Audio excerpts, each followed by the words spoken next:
ഞാനിപ്പോൾ അഭിരാം ചേട്ടനെ പറ്റി കൂടുതൽ റിസർച്ച് ചെയ്തപ്പോഴാണ് എനിക്ക് അറിയാൻ സാധിച്ചത് അങ്ങനെ ഒരു കംപ്ലീറ്റ് ഔട്ട്സൈഡർ ഒന്നും അല്ല.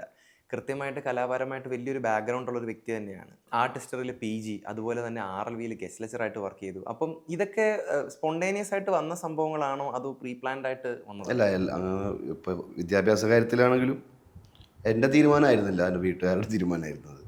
എനിക്ക് വേറെ താല്പര്യങ്ങളായിരുന്നു ഉണ്ടായിരുന്നത്. അത് 12th കഴിഞ്ഞിട്ട് ലോ പഠിക്കണമെന്നുണ്ടായിരുന്നു, ജേർണലിസം പഠിക്കണമെന്നുണ്ടായിരുന്നു. നന്നായി പഠിക്കാൻ. ഇവിടെ ലോയർ ആയിരിക്കുന്നത്.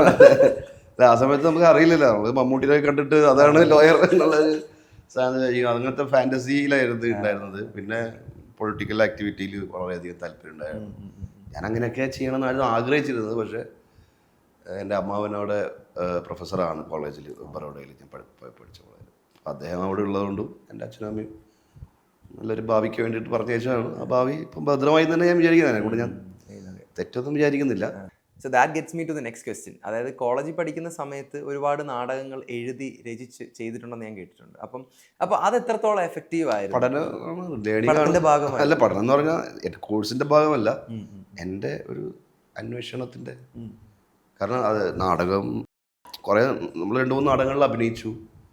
അപ്പോൾ കൊള്ളാം ഈ പരിപാടി. അതായത് ഹിന്ദി നാടകത്തോടും ഹിന്ദിയോടുള്ള ഒരു പുതിയൊരു ഭാഷയും പുതിയൊരു പരിപാടിയല്ല, അതിനോടുള്ളൊരു ആവേശവും ആക്രാന്തമൊക്കെയാണ്.